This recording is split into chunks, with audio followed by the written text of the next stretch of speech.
Muy buenas tardes a todos, espero que estén bien. Seguiremos con la lectura de la revista Punto Final. Bueno, yo creo que lo poco que queda, porque solamente quedan 3 ejemplares que son en el periodo del tanquetazo, luego lo que fue el intento de sublevación por parte de Altamirano a la Armada, y por último sería la última revista de Punto Final del 11 de septiembre del 73, justo cayó el mismo día. Entonces nos quedan 3 revistas, yo creo que hoy día vamos a ver una nomás, porque después tenemos el directo con Don Hermógenes de mitos y anécdotas de la Unidad Popular. Así que partamos. Dice así: mientras reprimen al movimiento obrero, nadie desarma al golpismo. Con respecto al levantamiento del tanquetazo.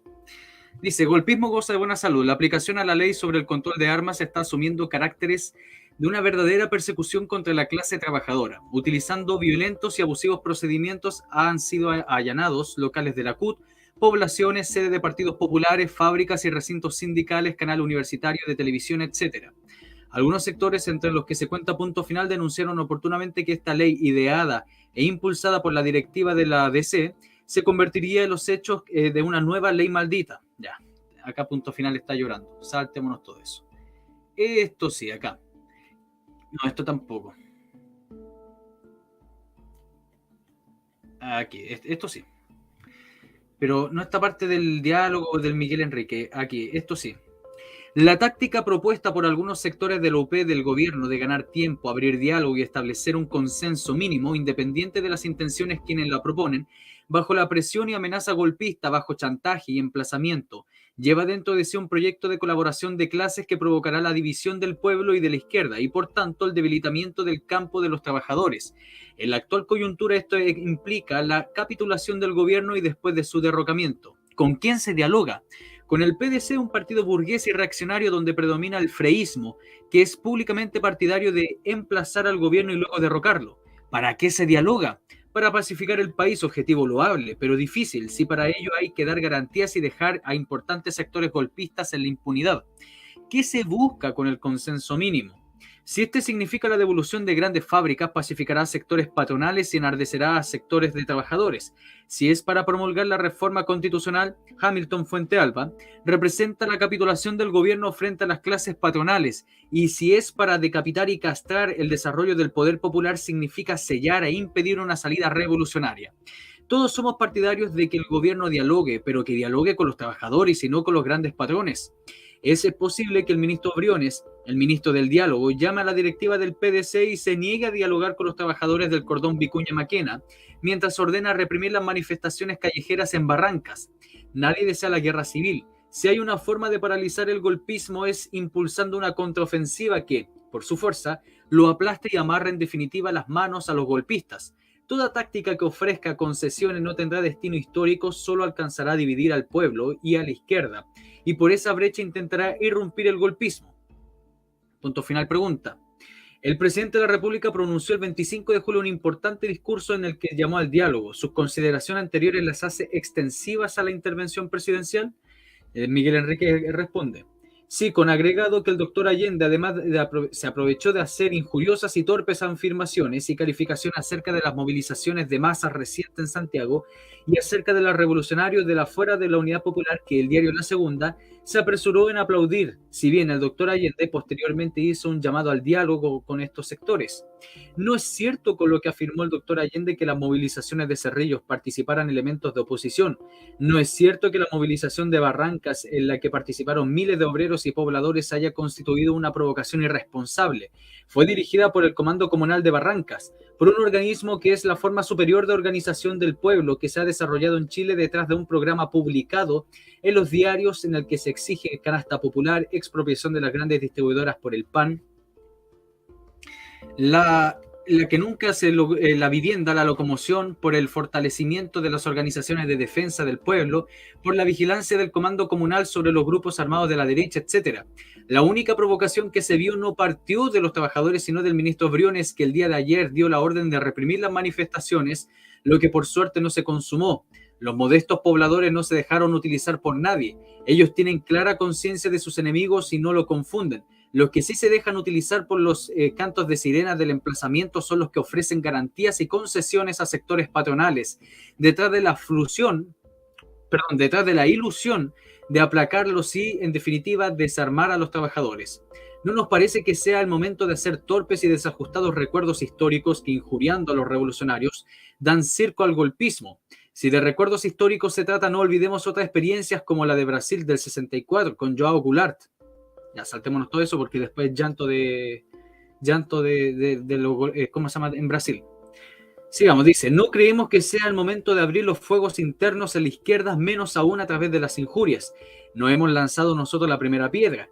La tarea es reagrupar a los revolucionarios y hoy, como nunca, implementar la acción común de toda la izquierda. Punto final, pregunta.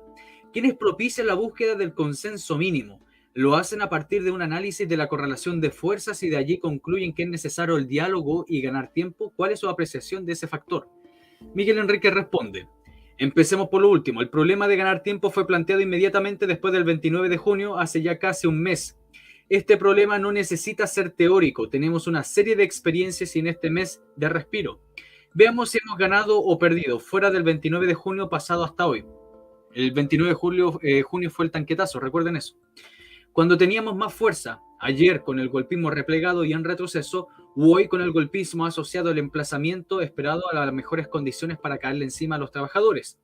¿Cuándo éramos más fuertes? ¿Ayer con todas las fábricas y fondos tomados y la clase obrera y el pueblo en pie de guerra? ¿O hoy con la clase obrera sometida a los desalojos, allanamientos y discusión acerca de la conformación de las tres áreas? ¿Cuándo teníamos más fortaleza? ¿Ayer con el pueblo y las Fuerzas Armadas unidas contra el golpismo? ¿O hoy contra la maniobra de desarrollo que a través de la ley de grupos armados está intentando generar roces y choques entre las Fuerzas Armadas y los trabajadores? ¿Cuándo había más fuerza? ¿Ayer con los golpistas y reaccionarios escondidos, dadas las explicaciones, o hoy insolentados y en la ofensiva chantajeando y emplazando a los trabajadores y al gobierno? Por último, y lo más grave, ¿cuándo éramos más fuertes? ¿Ayer unida la clase obrera y el pueblo cerrando filas, la izquierda frente a la agresión patronal y golpista? ¿O hoy comenzando la división y polémica en el seno del pueblo y de la izquierda abierta por los vacilantes? El respiro y la tregua reciente no nos han dado más fuerza, al contrario. Todo el que proponga ganar tiempo debe primero explicar su táctica reciente y debe explicitar para qué quiere ganar más tiempo. En cuanto a la correlación de fuerzas, creemos al menos que esta es más favorable a la clase obrera y al pueblo hoy frente al golpismo que mañana, después de entregar concesiones a la clase patronal y frente a un emplazamiento progresivo. Las semanas recientes han evidenciado la fortaleza, el nivel de conciencia y disposición de la lucha de clase obrera y el pueblo y la fuerza de los sectores de la oficialidad, suboficialidad y clases soldados antigolpistas de la Fuerza Armada. Por último, lo fundamental no es la medición pasiva de la correlación de fuerzas actual, sino la acelérica acumulación de fuerzas que puede generarse detrás de la táctica adecuada y audaz, y cuánta fuerza puede perderse si están perdiendo con una táctica vacilante y defensiva. Bueno, acá hay una foto del tanquetazo. Pero entonces ustedes predican una táctica que precipite de inmediato el enfrentamiento armado. Miguel Enrique dice, no. Esa es la forma equivocada en la que se han planteado el problema de los sectores vacilantes de la izquierda. Sostenemos que es posible ganar tiempo, pero no sobre la base de hacerlo a costa de perder fuerza propia, sino sobre la base de una táctica que permita rápidamente acumular fuerza y por ello paralizar al golpismo para luego desarticularlo. Impulsamos una táctica que recoja como fuente fundamental de fuerzas al movimiento de masa y que reconozca que aún es posible acumular más fuerza entre la clase obrera y el pueblo. Una táctica que no retroceda ante las protestas y gritos históricos del golpismo y la reacción, y que asuma con valor y decisión las tareas de llamar a los miembros y a las Fuerzas Armadas a desobedecer las incitaciones del golpismo. Esa táctica es la contraofensiva revolucionaria y popular que, enarbolando el programa revolucionario del pueblo, luchado por la democratización de las Fuerzas Armadas y desarrollando el poder popular, permite acumular rápidamente fuerzas. Una táctica que impulse la movilización de masa y la acción directa de masas. Una táctica que culmine en un llamado por la CUT a un paro nacional que paraliza el golpismo, desbarate el emplazamiento y permita fortalecer y multiplicar los comandos comunales y el poder popular. Extender su desarrollo a las provincias, incorporarse a pobladores, campesinos, estudiantes a niveles de movilización en que ha llegado la clase obrera y que exija la adopción de una serie de medidas inmediatas que resuelvan los problemas de abastecimiento e ingreso de los trabajadores y las Fuerzas Armadas y Carabineros, a costa de las ganancias capitalistas que terminen con la propiedad privada de todos los grandes fondos, fábricas, distribuidoras, constructoras y que con la fuerza allí acumulada desarticule al golpismo, esté donde esté. Una táctica que resista las concesiones que pasa al área social. Todas las grandes empresas bajo la dirección obrera imponga el control obrero sobre el área privada. Una táctica que permita la reagrupación de los revolucionarios y la acción común de toda la izquierda. Una táctica, en definitiva, que termine con las vacilaciones y el defensismo de que paralice el gobierno. La única táctica que permitirá evitar la catástrofe y vencer todavía es tiempo. Ahí ustedes ven la respuesta de Miguel Enrique acerca del tanquetazo.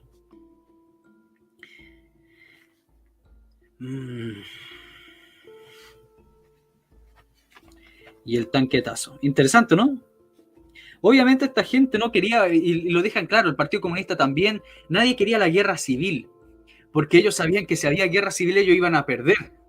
No tenían las fuerzas suficientes para enfrentarse a un ejército regular y a la mayoría de la población que estaban en contra de ellos. Entonces, por ende, ellos buscaban generar la mayor acumulación de fuerza y generar un golpe de Estado. Y de esa forma, por eso acá lo estaba explicitando bastante claro Miguel Enrique, llamar a todos los comandos populares, a los comandos rurales y todo eso. Y cuando ya era hora que ellos, los comandos, se tomasen todos los puestos posibles dentro de las provincias. Sigamos. ¿Qué era lo que decía arriba? El diálogo, o sea, el diálogo. Saltémonos eso. Arbitrariedades del oficial reaccionario. El 26 de julio en el mar. Zimbabue. La dependencia tecnológica de Chile. El cristianismo de la pequeña burguesía. A ver, sigamos qué hay. La rara enfermedad de un hombre público. La guerra oculta. Poder popular para unir fuerza. Este fulano que está viendo usted acá, que se llama Luis Figueroa, se le conocía también en esa época como el Fatiga, porque nunca trabajó a nadie. De ahí viene el nombre, el Fatiga Figueroa, por si acaso. Es el apodo que le pusieron la gente opositora a este tipo. El Fatiga Figueroa. Poder popular para unir fuerza. Leamos esto. Leamos lo que dijo Figueroa.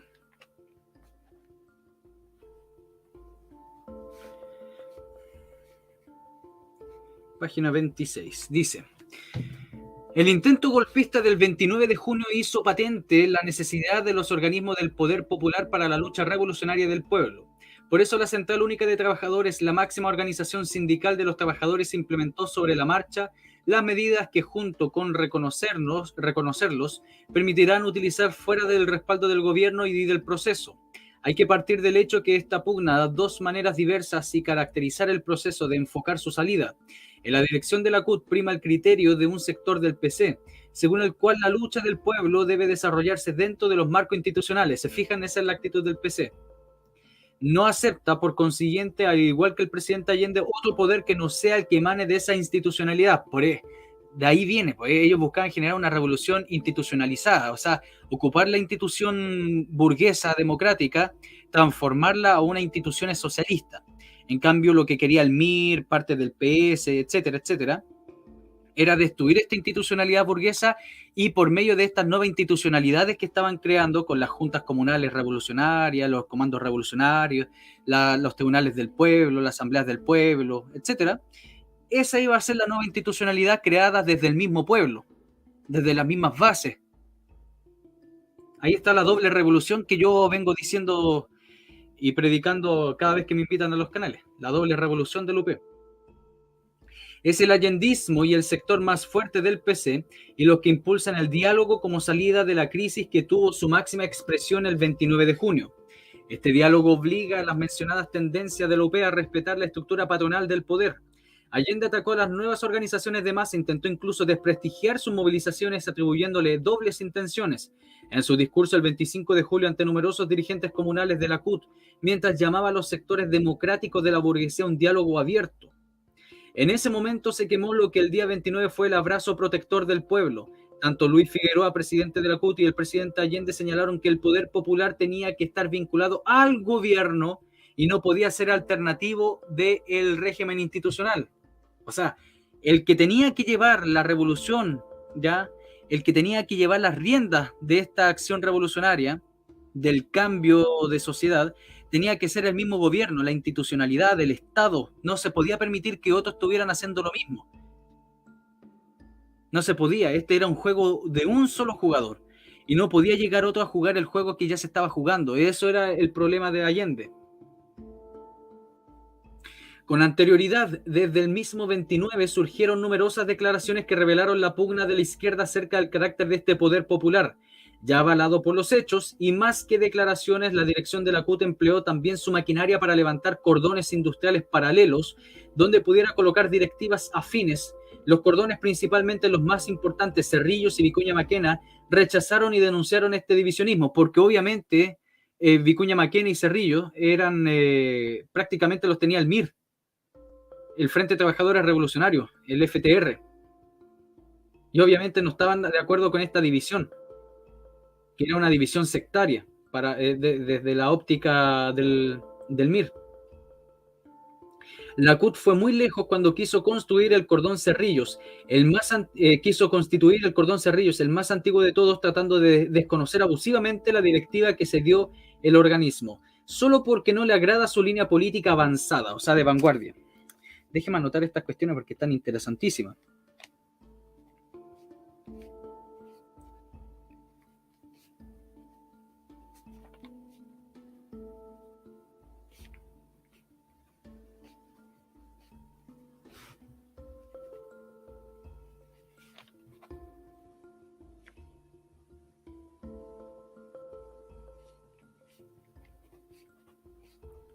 Ya.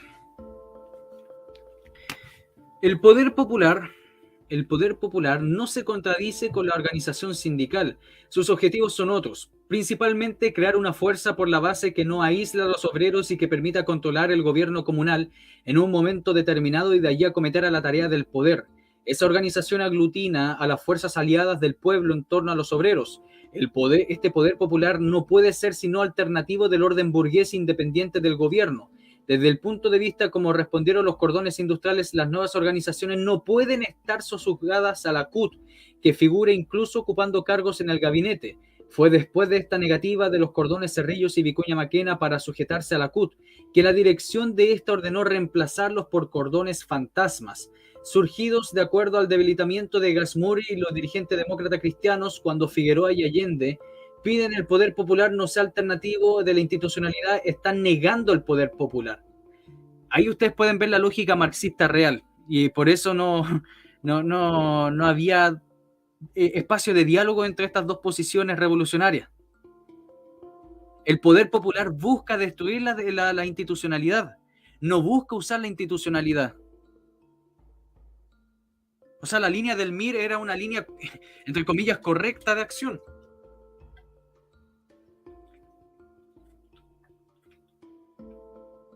Era una línea correcta de una acción revolucionaria.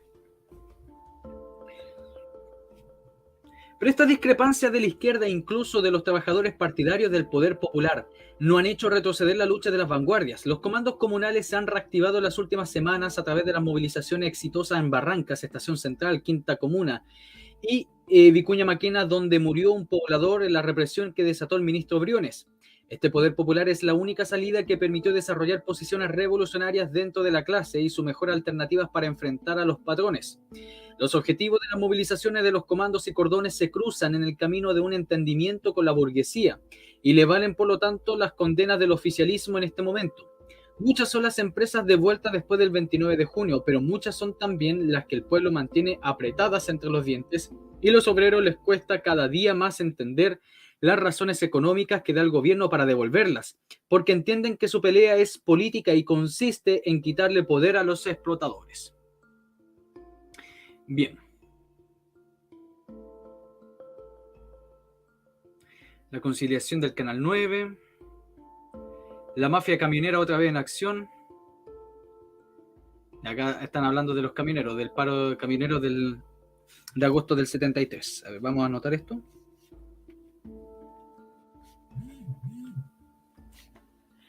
Paro de camioneros.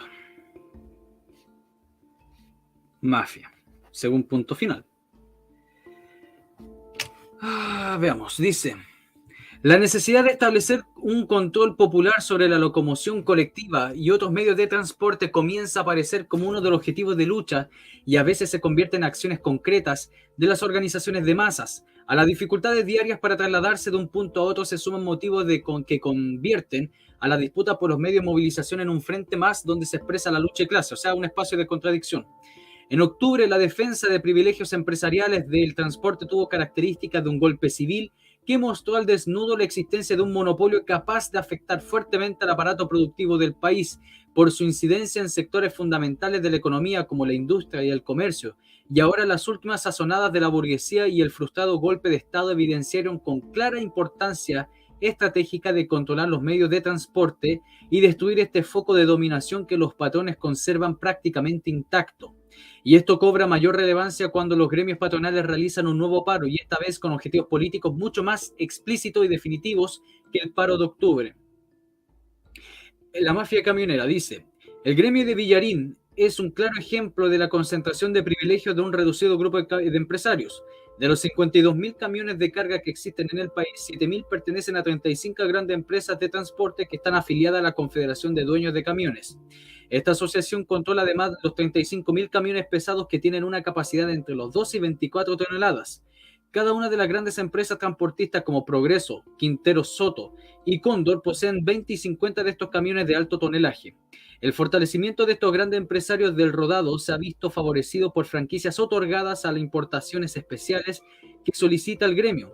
Están exentos de impuestos para la internación de chasis y se encuentran liberados de otras tributaciones. Esto último porque el dueño de los camiones están sujetos a un impuesto anual único por máquina que no hace diferencia alguna entre los propietarios de una o 20 máquinas. Pero aparte de estos beneficios, la mafia de los transportistas actúa sobre los pequeños empresarios sometiéndolos a su control. La mayoría de los poderosos establece contratos por varios años con industrias y empresas que precisan transporte de carga de forma periódica. Pero como ellos no pueden cubrir totalmente estas necesidades, contratan a su vez a los dueños de uno o dos camiones para que transporten al resto de la carga. Por esto pagan el 20% de lo que ellos perciben por flete. Como el pequeño empresario no puede darse el lujo de regresar sin carga, se ve obligado a encadenarse permanentemente a una de estas grandes empresas. O sea, para punto final, trabajar para una empresa camionera es explotación. O sea, para punto final, lo que hubiera sido correcto es que esta persona hubiera estado desempleada. A ver qué hay más abajo. Esto le damos el control popular directo, porque lo otro es puro llanto y queja. Dice, mientras el gobierno dialoga con los empresarios autobuseros, los comandos comunales y cordones industriales toman sus propias determinaciones para solucionar los problemas de la movilización del pueblo, o sea, generar lo que es la asamblea del pueblo, asambleas populares, o sea, soviets.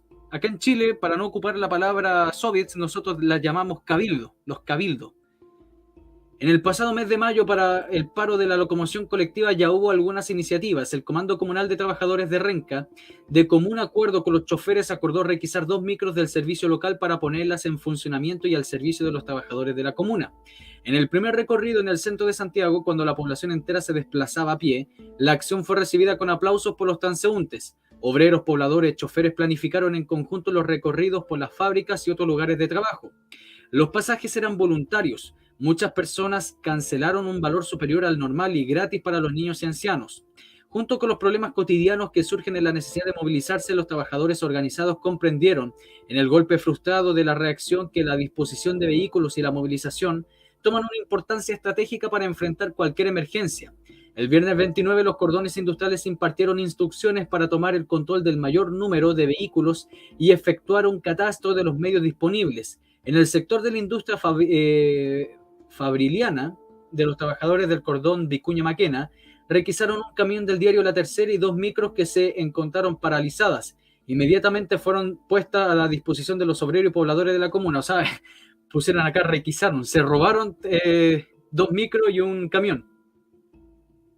Estas experiencias, aunque aisladas, demostraron la capacidad del pueblo para dirigir el funcionamiento de sus propios medios de transporte y a la vez permitieron reafirmar la convicción popular de que después de un paro como el del 1 de octubre, la locomoción colectiva no puede continuar en manos privadas. Yo diría que los gremios de transporte están en crisis, dijo Óscar Muñoz, chofer de la línea de taxibuses Pedro Valdivia Blanqueado. Por una parte, el Estado hace cada vez más poderosos a los empresarios y como los sindicatos son amarillos y están controlados por ellos mismos, nosotros tampoco podemos luchar contra su sistema. Óscar Muñoz es dirigente sindical elegido democráticamente, pero no ha podido asumir su cargo por la oposición dentro del resto de la directiva. Debido a esta situación, los choferes entendieron que la lucha debían darla por otra vía. Formaron un comité que se integró al comando comunal de la estación central y allí junto a los obreros y pobladores y los campamentos y poblaciones del sector elaboraron una plataforma de lucha comunal que trata de especiar la situación del transporte colectivo. Los acuerdos son exigir la expropiación de los grandes empresarios autobuseros y taxibuseros que posean más de 3 máquinas, intervención estatal de la administración de la línea de taxibuses Macul 12. En este punto se exige un control de los choferes, pobladores, obreros en esta y todas las líneas de la comuna para proporcionar un servicio eficiente a todos los trabajadores, como el Transantiago, ¿o no? Es genial. Querían hacer un Transantiago en esta época.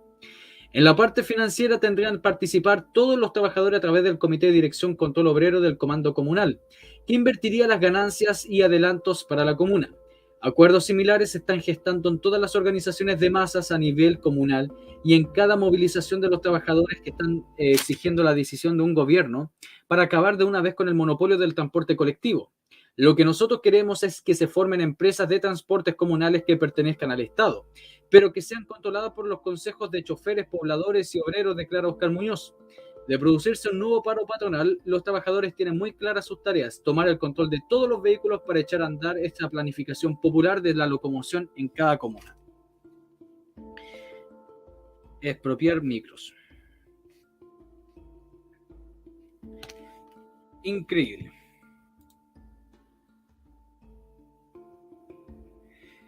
¿Leemos otra revista? Todavía tenemos 45 minutos para el próximo directo con Don Hermógenes. Yo creo que alcanzamos de más. 45 minutos. ¿Qué les parece? ¿Le damos otra revista?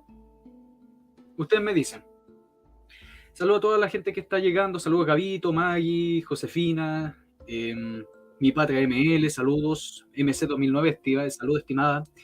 Margarita, Unión y Fuerza, saludos Moto, ¿cómo estamos? ¿Por qué soy verde? No sé por qué soy verde. Bueno, y Valdivia, bienvenida, etcétera. ¿Qué les parece? ¿Le damos otra revista? Ya, bien.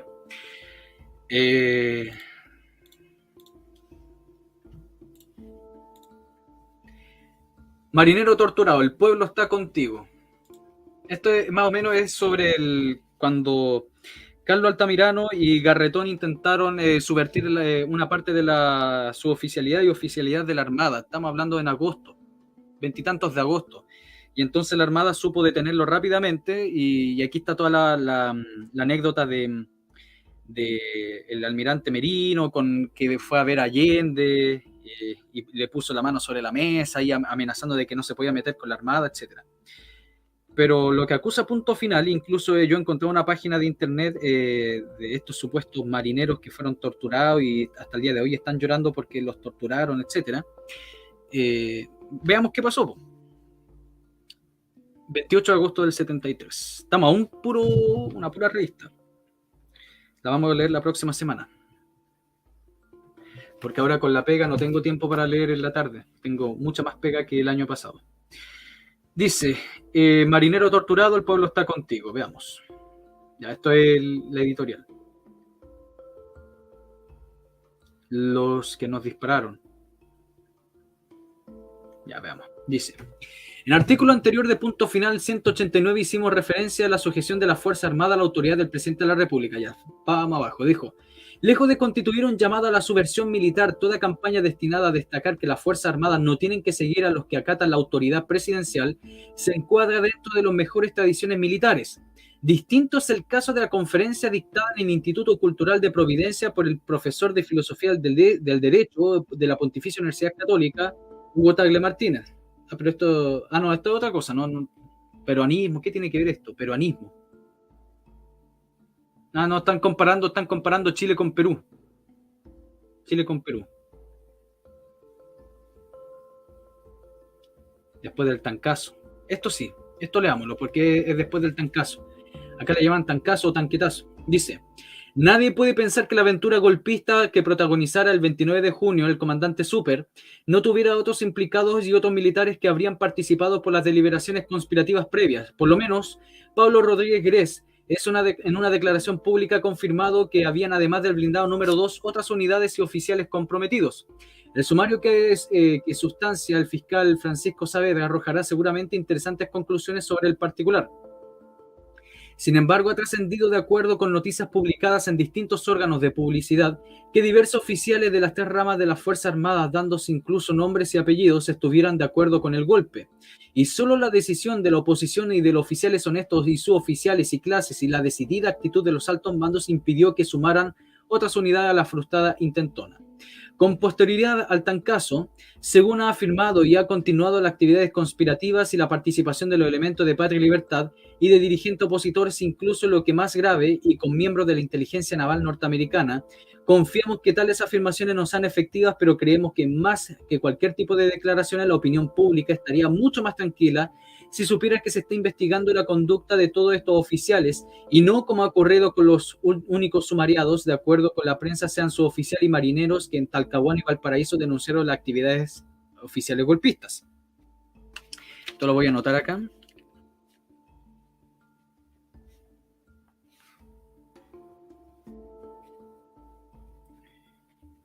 Página 9.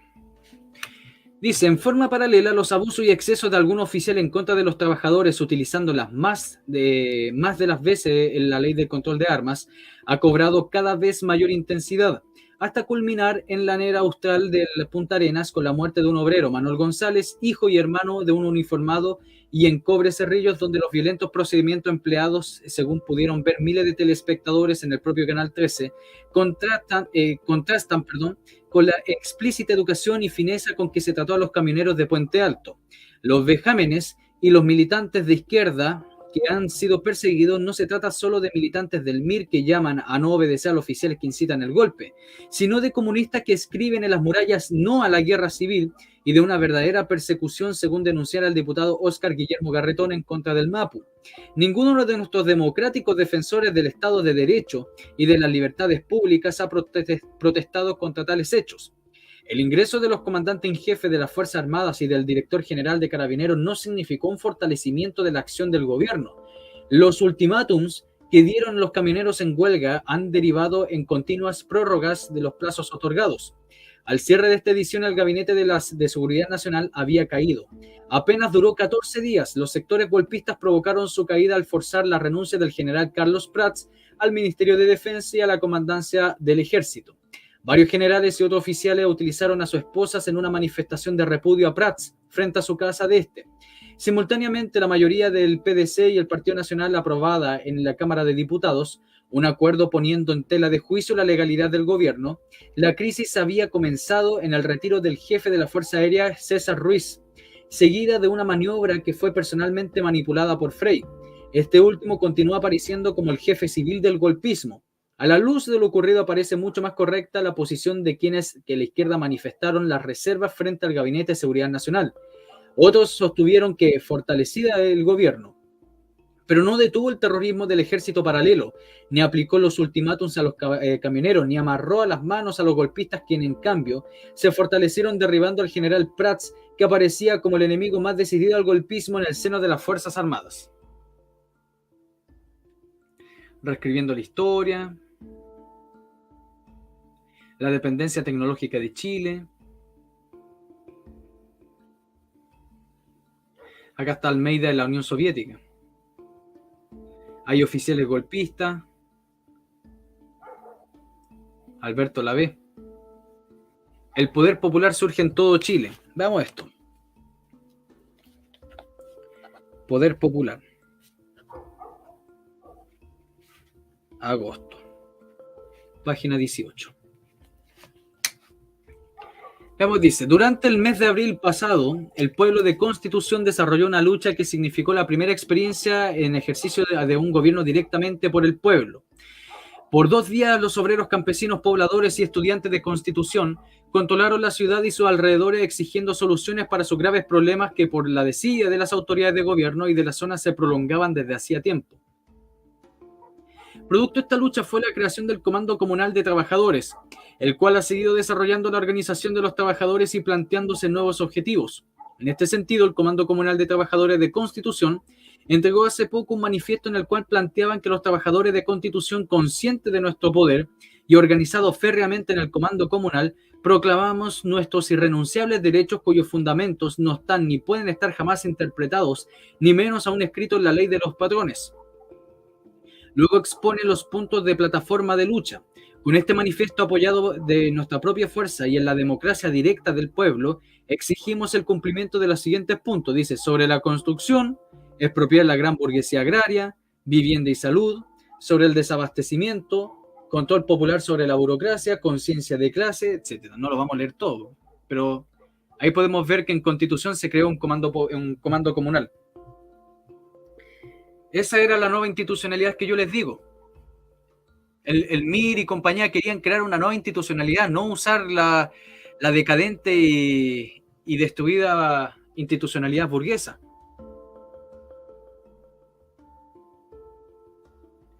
El método y el socialismo. Antiimperialismo.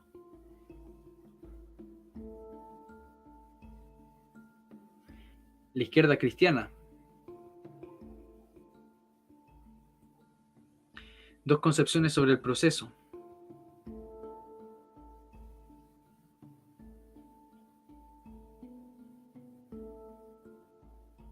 Veamos esto. Pero no aparece casi nada de los marineros torturados, pues es pura pantalla, pues. Porque no me lo he pasado. A ver, marineros torturados. Solamente sale esto aquí arriba. ¿Y qué más dice? Peronismo.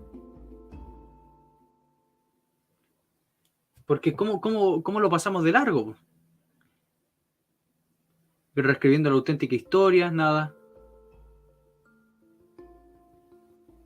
Dependencia tecnológica. Oficiales golpistas. Poder popular, lo que leímos recién. Fíjense, o sea, no hay nada. Yo esperaba, no sé, ver un artículo entero hablando de los supuestos marineros que fueron golpeados. Acá está Faibovich, personaje muy importante. Veamos lo que dice el editorial. Pues dice: la situación de los marineros y trabajadores de ASMAR, astillero y maestranza de la Armada detenidos bajo la acusación pública de profesar ideas de izquierda causa honda preocupación con alguna lentitud debido a la prolongada incomunicación en que han permanecido los prisioneros. Han comenzado a fluir informaciones que han conmovido a la clase trabajadora. En efecto, se ha sabido que los marineros y trabajadores detenidos fueron sometidos a crueles torturas. ¿Cuáles pruebas? O sea, lo están diciendo. No están diciendo nada. Algunas de ellas en materia de sadismo. No tenían nada que envidiar a los que aplican sus opositores a algunos regímenes fascistas como el brasileño. Se han pretendido arrancarles confesiones para configurar presuntos delitos, entre ellos la de la insurrección. Se ha buscado vincular a los suboficiales y marineros detenidos con partidos políticos de izquierda y con imaginarios planes para apoderarse de buques de la escuadra. Sin embargo, a pesar de los repudiables métodos usados, el fiscal naval se ha tenido que conformar con acusarlos de incumplimiento de deberes militares.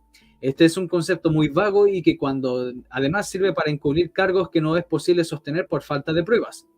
Lo que ha quedado en claro, en cambio, es que los suboficiales y marineros y trabajadores de ASMAR detenidos y torturados han sido objetivos de tratos inhumanos por su negativa de sumarse a los planes golpistas que descaradamente propugnaban los sectores de la oficialidad. Los testimonios en este sentido son variados y elocuentes. Las víctimas de esta insólita represión interna de la Armada, al parecer, están unidos por un vínculo común: su decisión de no prestarse para la aventura golpista que pretenden agredir a la clase trabajadora. Es por eso que la situación de los marineros y trabajadores presos han despertado la más amplia solidaridad en todo el país. Numerosas organizaciones de masas, partidos políticos, personalidades, órganos de prensa, etcétera, han protestado enérgicamente por esta situación y han expresado su solidaridad con los detenidos. Como es lógico, Punto Final se suma a su vez en estas manifestaciones. Los trabajadores ven a los marineros hoy torturados y los militares y aviadores y carabineros que también rechazan el golpismo a sus mejores amigos. El pueblo está con quienes dentro de las Fuerzas Armadas y Carabineros hacen lo posible por contrarrestar a la creciente amenaza golpista que manipula la burguesía y el imperialismo. Y acá aparece Juan Cárdenas, sargento de máquinas del destructor blanco en Encalada, detenido torturado en la Armada. O sea, el sujeto que está acá.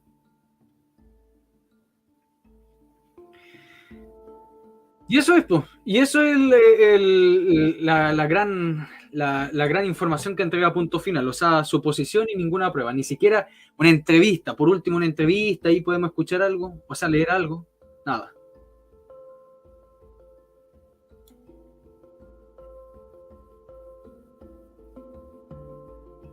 Y era. Nos queda media hora. La otra la quiero dejar para la próxima semana. Po. La última edición de Punto Final no me la quiero leer ahora. La quiero leer entera. Saludos, solo existo. Uyuy, PR. Bienvenidos. Sí, pues todavía falta. Falta una pura revista y terminamos Punto Final.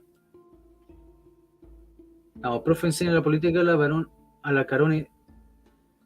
Sí, hoy día tengo directo con Carol Insunza, pero no voy a hablar de política esencialmente, voy a hablar de la historia de Chile en el periodo de 1924-1925, todo lo que fue los dos golpes de Estado que hubo en la época y con la consiguiente constitución de 1925, que es un periodo bastante interesante. Dice, profe, ¿por qué dice que el MSP es nacional bolchevique? Yo nunca he dicho eso. No tengo idea. El MSP hay un caldo de nacionalistas. Yo conozco varios del MSP que se contradicen en sus posiciones nacionalistas. Hay unos que son medio nacional bolcheviques, hay otros que son medio estraceristas, otros que son totalmente nacional socialistas, hay otros que son nacionalistas criollos, hay de todo en el MSP. A ver, veamos qué dice.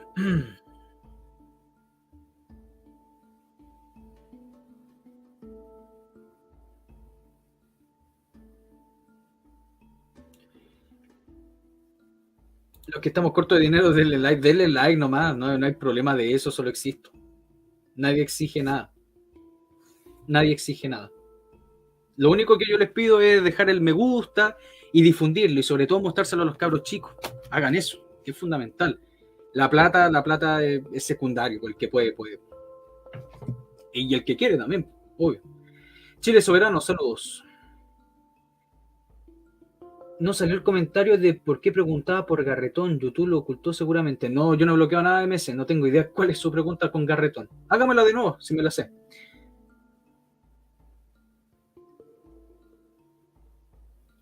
Véalo en diferido, estimada Patricia. Véalo en diferido. Está muy bueno. Hay buenas cosas. Telier dice: Telier, yo quiero que viva mucho tiempo. Más está enferma, así que no puedo leer eso, Maggie, porque después me saltan con el discurso de odio, pero la entiendo. La entiendo. Telier es un personaje, pero totalmente despreciable.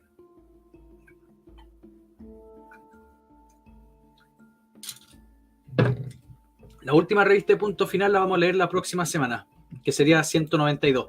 Miren, se la voy a mostrar. Se la voy a mostrar porque es para dejarlos con el gusto. Soldado, la patria es la clase trabajadora. Y si ustedes se fijan, miren, 11 de septiembre de 1973. Justamente la revista salió el día del pronunciamiento. El sur bajo régimen militar. Soldado, la patria es la clase trabajadora. Estaban intentando a full de hacer que los militares, por lo menos la clase, los pelados se uniesen a la causa. Ya le respondí, princesa de las babosas. Profe, ¿por qué dice que el MSP es nacional bolchevique? Yo nunca he dicho eso. ¿Quién es Carol Insunza? Carol Insunza es una señora que tiene un canal de YouTube de política, patriota y todo eso. Y todo eso. Así que se la recomiendo. Voy a estar hoy día con ella, no sé, como a las 10 de la noche, yo creo. Saludos, Germán Mans. Saludos. ¿Qué era Telier en el 70-73? Parece que era estudiante, Gabito. Era estudiante. No tengo idea. Saludos, tío Dani Kawai. Bienvenido. Bienvenido. Era estudiante en esa época. Pero fíjense qué interesante fue esa entrevista que le hicieron a Miguel Enríquez, porque pueden decir todo lo que quieran de Miguel Enríquez, pero el loco era pero un estratega con respecto a la lucha revolucionaria muy, muy, muy bueno. O sea, hay que, si quieren hacerle alguna vez un agradecimiento a alguien, se lo tienen que hacer a Krasnov por haber eliminado a Enríquez, porque teniendo a Enríquez dentro de la, entre comillas, resistencia contra el gobierno militar, iba a ser literalmente como una piedra para el zapato para la estabilidad de Chile entre los años 70. Saludos, Miguel, bienvenido. Así que Miguel Enríquez es un personaje que era de temer, y no solamente por cómo era, sino cómo era su estrategia para la lucha revolucionaria. Oiga, viejo, supo que los colegas Insuco Valpo andan fomentando las protestas con los alumnos en la Avenida Argentina. Paso el dato porque se están preparando para el 11 de septiembre. No tenía idea, tío Dani. No tenía idea. ¿Para qué le voy a estar diciendo que sí sabía? Ni idea. Sí, pues me sé, si hay de todo. Ahora, pero ojo, esto es importante que lo tengan claro. Se han perdido un montón de canales de YouTube, caleta. Yo estoy suscrito por una cuestión de ver con quién uno puede contar, qué canales hay, qué es lo que piensan. Yo estoy suscrito a casi todos los canales de la fachosfera, de la derecha. Y para el año 2020 habían casi 70 canales activos. Casi 60, perdón, 60 canales activos. De todo tipo. Y hoy en día, con suerte, hay la mitad. Se han perdido mucho.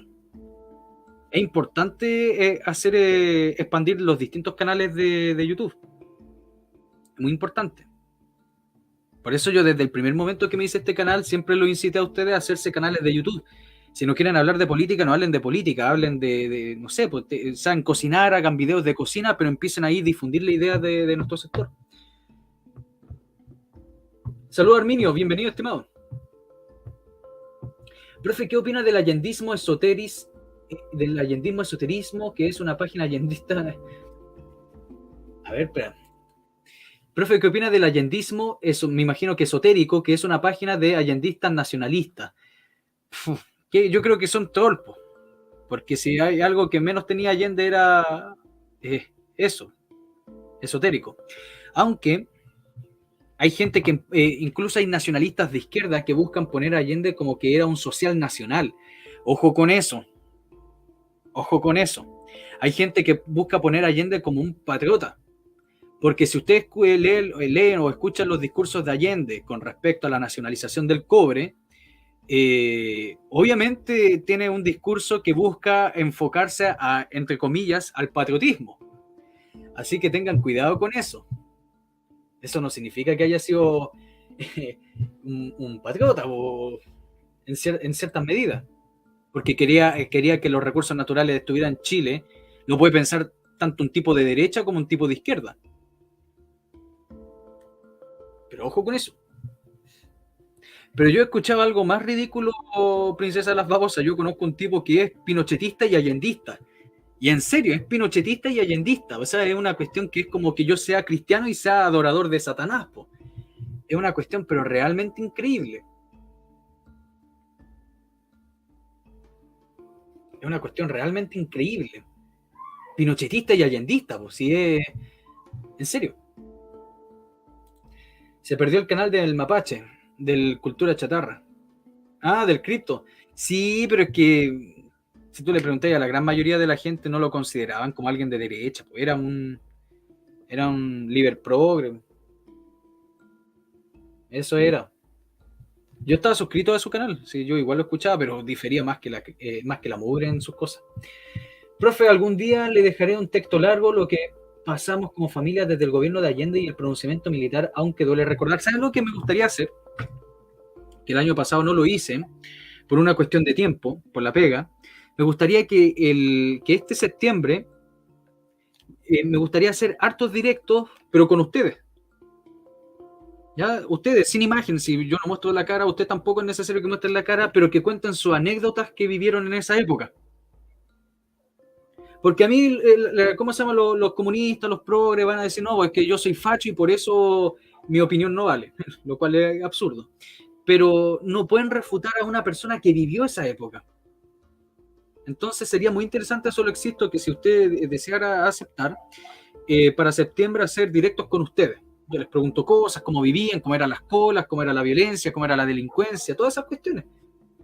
De primera mano, de ustedes mismos. Sería interesante.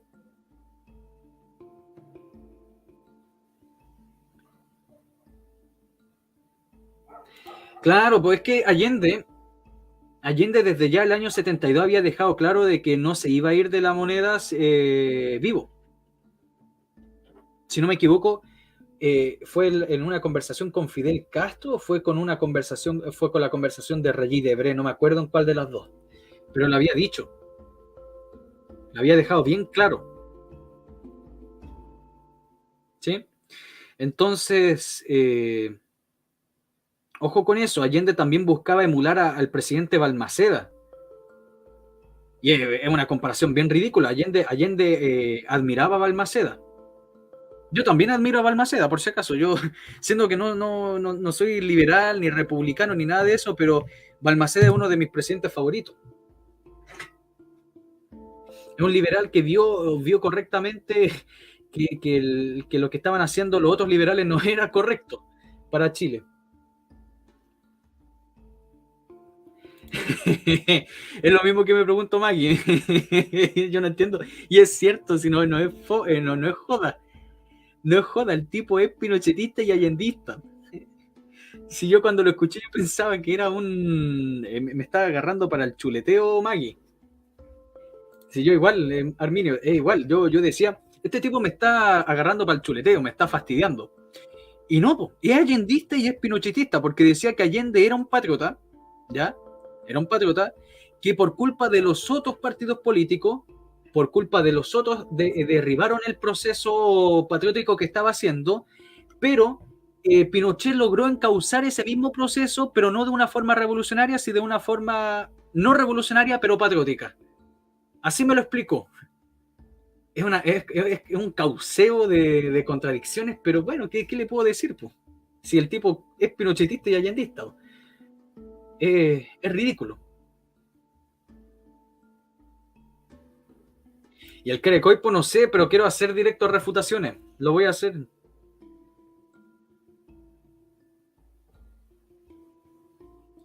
Saludos, Jacqueline, bienvenida.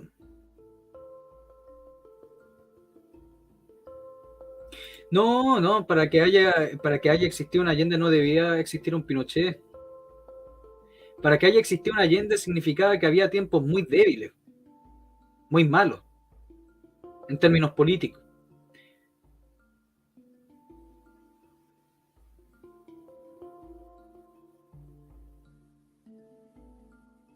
Sí, pues sí, claro que sí. Pero tío Dani, pues usted también es profesor como yo, pues así que es bienvenido igual. Sí, es bienvenido igual también.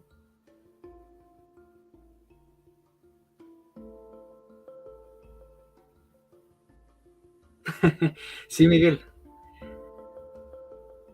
Pero se fue dignamente, pues. Se fue el día de que tenía que dejar la banda presidencial.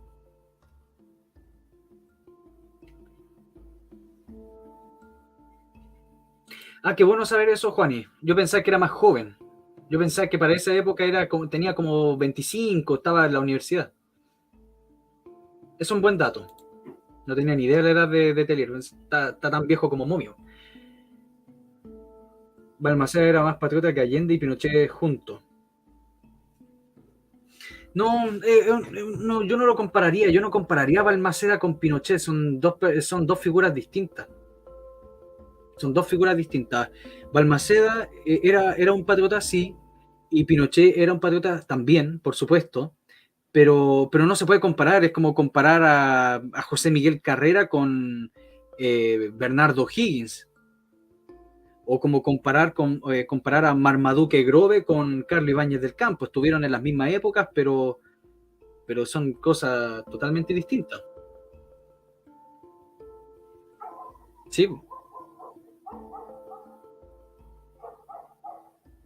Última pregunta y me voy a descansar y a las 5 en 15 minutos más comenzamos el directo de anécdotas de la Unidad Popular y vamos a ver el Plan Z, parte 2. Así que acá hay 84 personas, así que las 84 personas vamos a ver vamos al directo que voy a hacer en 15 minutos más con don Hermógenes Pérez de Arce.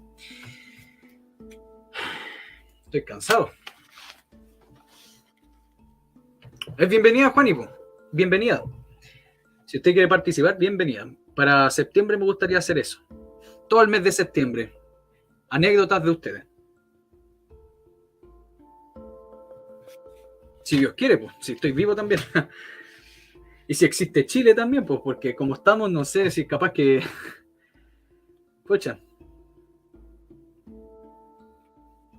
Ya, estimados, nos vemos en 15 minutos. En 15 minutos nos vemos porque vamos a hacer la segunda parte del directo de la semana pasada del Plan Z.